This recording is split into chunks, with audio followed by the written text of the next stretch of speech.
Ed's been after me to demo his vaporizer, VM Vaporizer Turbo, and it's a unit that I'm actually familiar with because I used to use a VM.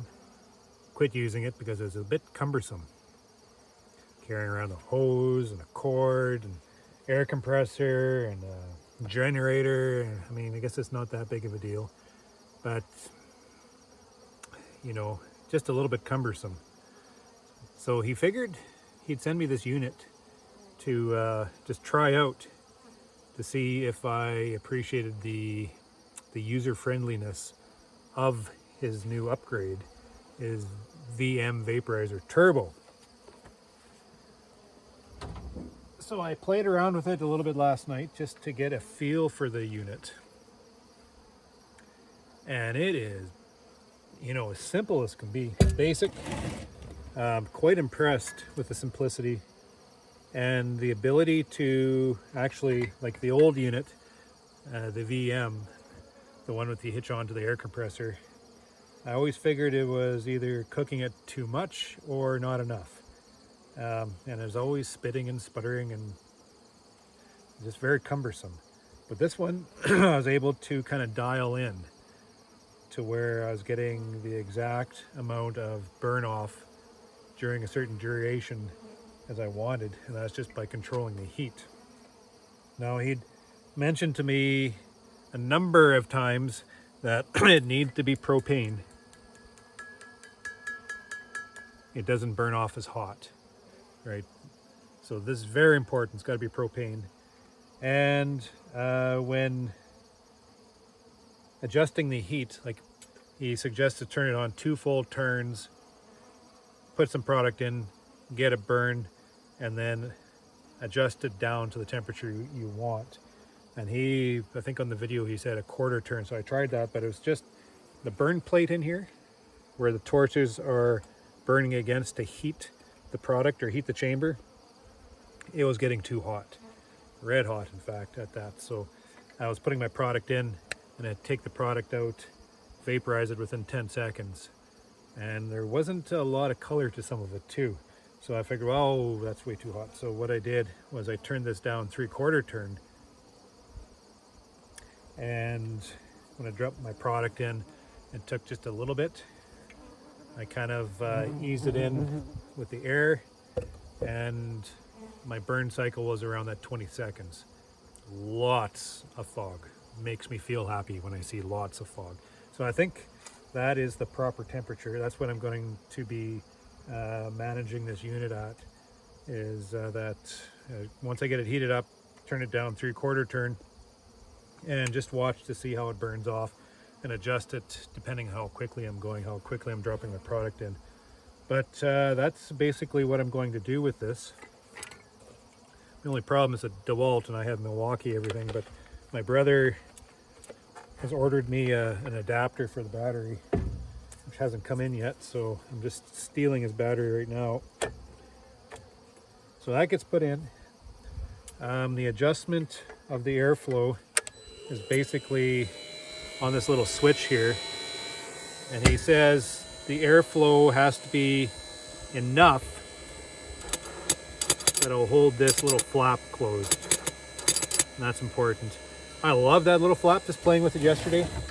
I'm using this little device to administer, and I just boop, and away she goes. The air pushes the product down into the burn chamber, and it was so simple. That's what I like about this. Turn it off, you just click it.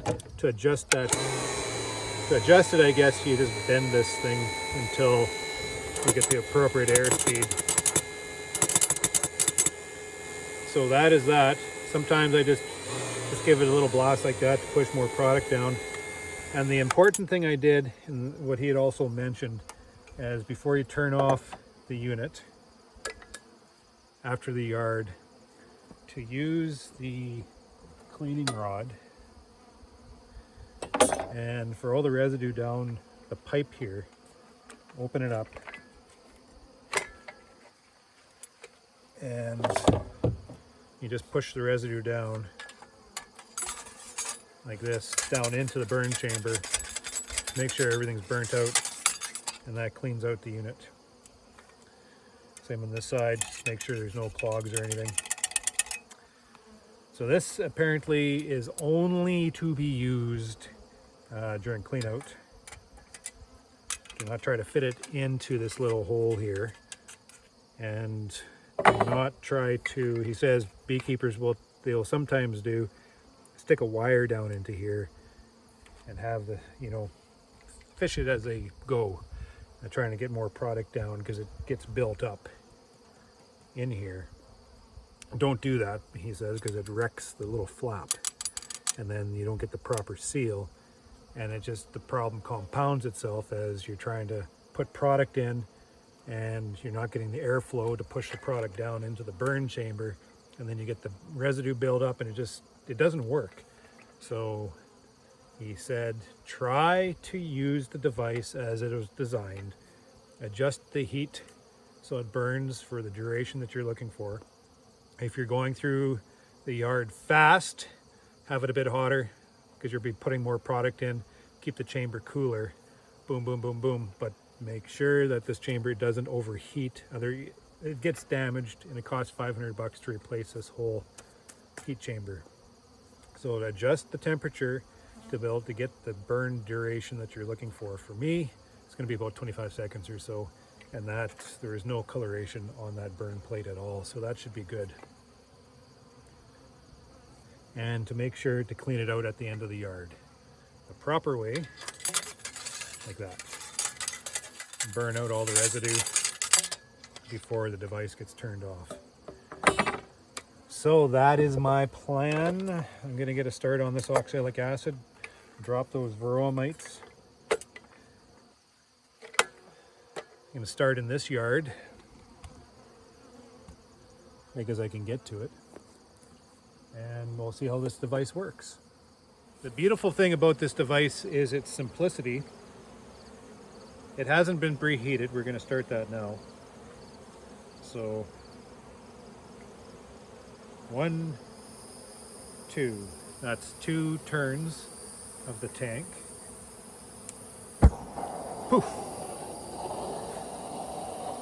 Now she is heating.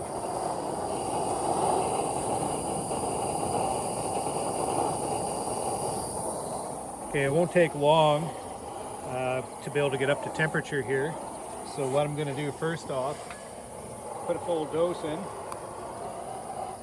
I'm treating 4 grams. Just drop it in there. And you want to drop it in so it's, almost upright like this. And that way the product goes down into the chamber. And then turn this on a bit so this closes. And as you can see, it's already starting to burn. I'm gonna get my mask on because this stuff is deadly. But after I get it burning to where it is going to start to sublimate the product, I'm going to adjust my propane temperature here to where when I put the product in, it burns off in the desired speed that I want. So I'm looking at about that 20 to 30 seconds. That's going to keep that temperature nice and low so that I'm getting a nice sublimation of the oxalic and it's not decomposing overly too much. So here we go, it's starting to warm up now.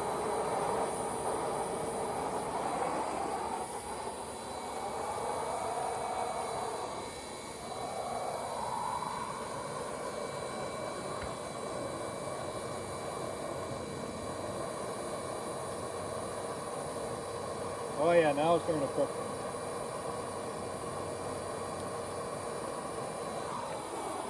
There she goes.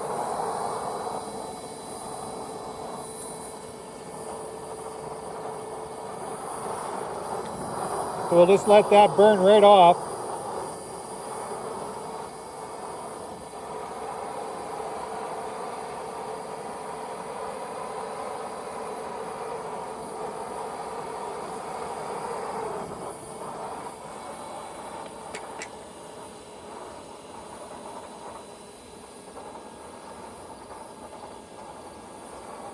Okay, so now it's ending.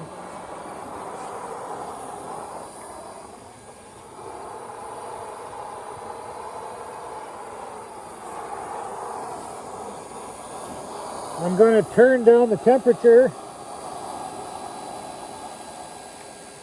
I figured last night it was about 3/4 down.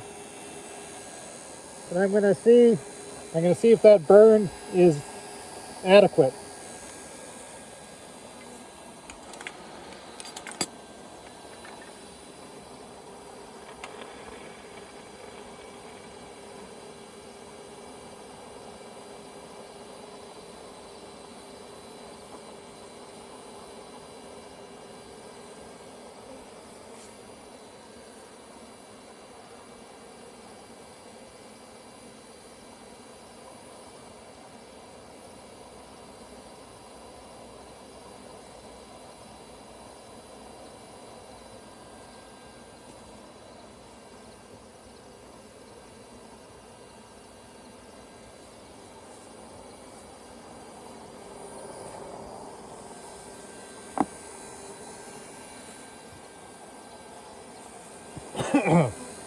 So that took about 30 seconds to burn off.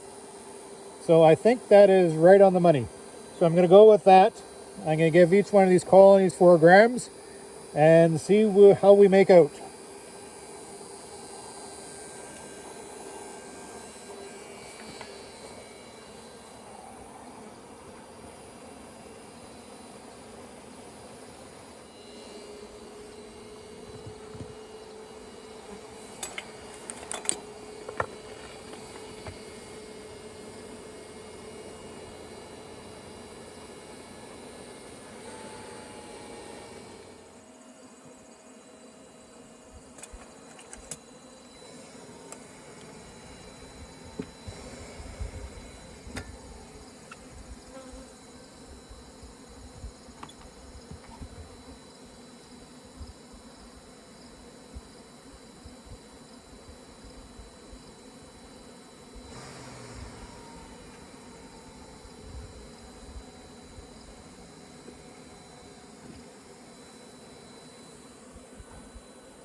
So I was running the device and it started to flame up on me,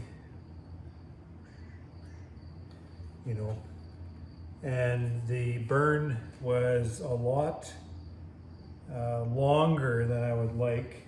So I turned up the temperature and then the flames just seemed to get bigger and it wasn't performing like it was off the start.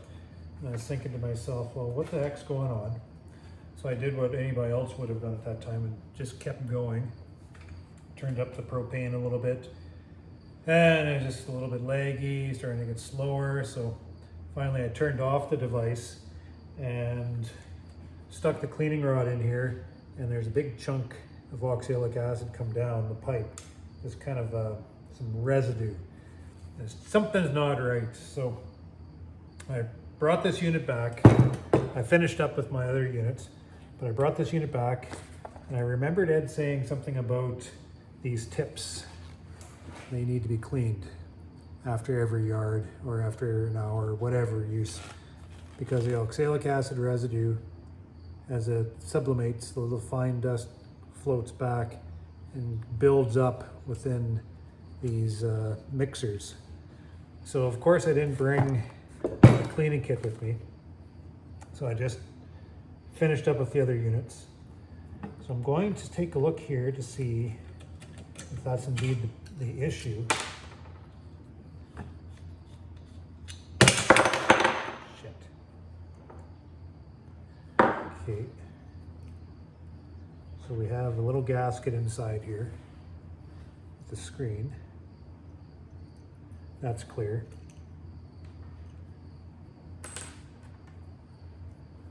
And then a little jet, I believe this is.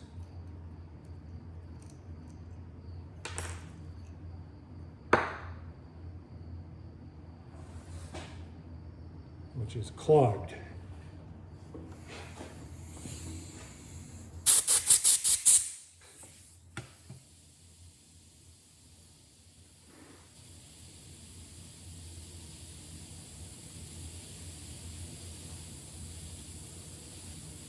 Yep, now that's free, so that maybe was my issue. This is clogged. Oh, that had a lot of residue in it. That was probably my issue. Okay, let's get this together. I'll do the other one. So I'm going to bring this cleaning kit with me next time. And after every yard or after every 2 yards, oh man, that dust is a killer. I am going to clean it.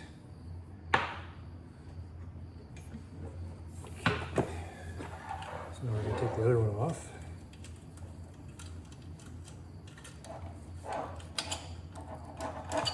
Bees get in here and they cook.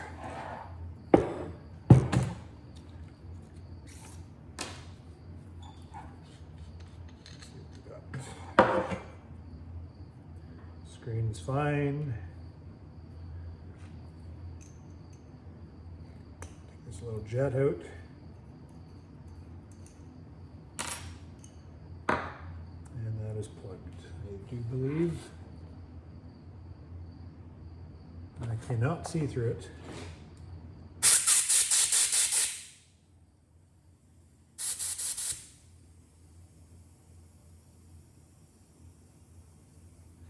So, Ed had said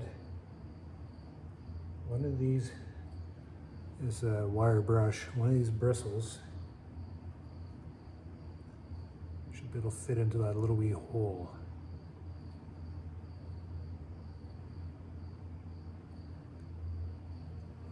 Boy, I can hardly see that.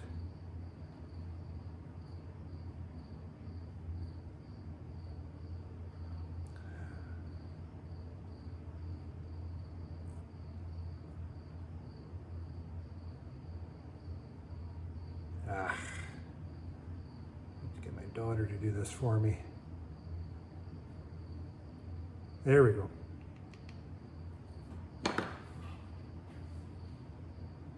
And I can see through it. That is why he has a wire brush.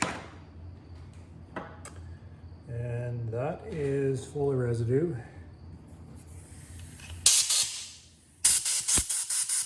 Oh. Which is now clear.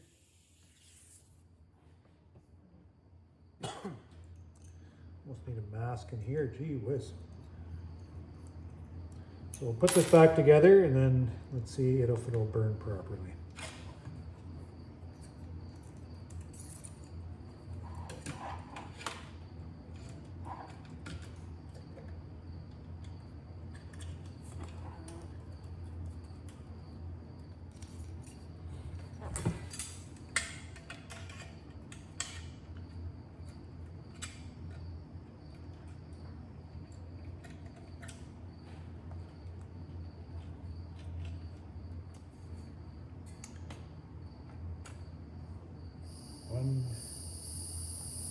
2.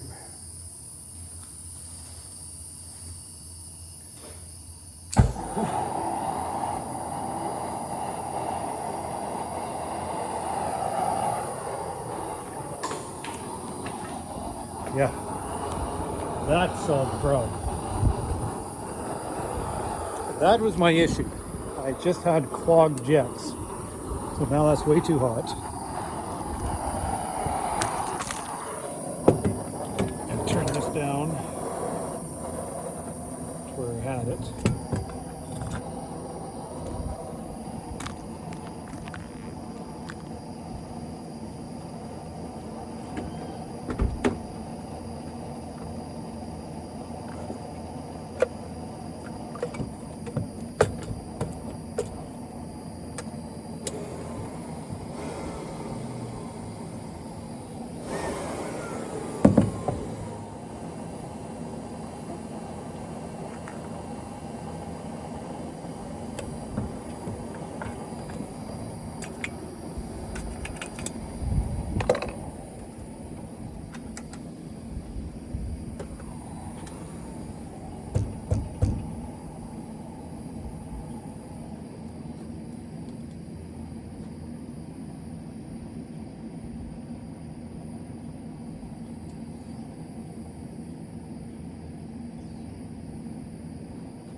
So that's what my issue was. Just a clogged jet, 2 clogged jets, clogged right up. So now I know better when I'm moving between yards, or even let's say 2 or 3 yards. Every 2 or 3 yards, I think I'm going to clean those jets.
Boy, I love the coverage this device gives.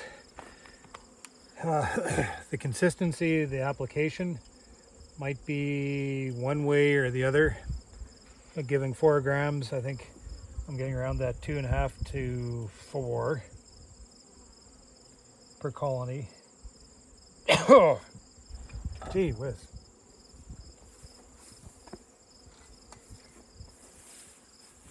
But the best thing I like about it is this blower. It gets that product in and out every little crack. It's even pushing it through the foamy in places. It's pushing it through the edge of the pail. Like, I'm getting coverage within that cluster. I think it's far superior than the other devices I use. I just don't see the same type of penetration into the cluster with other devices. This one, it's being forced in and forced out. So that I really like about it. I'm going to see if there's any better drop though. Guess time will tell. Takes a little bit longer. 4 devices is much quicker than this one. But I found myself increasing the temperature as I'm going. I'm targeting, you know, what I wanted to at 20 seconds, but push, push, push, zip, zip, zip, you know. So the more air pushed through, the cooler it is, the more product put in, you know, it draws down that temperature core. So I found myself increasing this temperature a bit. I was, you know, up 2 turns to preheat, then down a 3/4 turn. I found I was bringing it back to only like a half. I might even do what he has recommended with a 1/4 and might speed things up a little bit. If I get the same, you know, it's the simplicity of this unit is also its downfall. The temperature of this, is it too hot? Is it too cold? You know, how much product is going to be put in? Everything is just kind of unknown. We're working on kind of that generalized nature, but of excellent coverage. So I'm going to put in the rest of the day. The nice thing is I haven't been bent over for this entire yard. I really like that about it. Add it to my arsenal.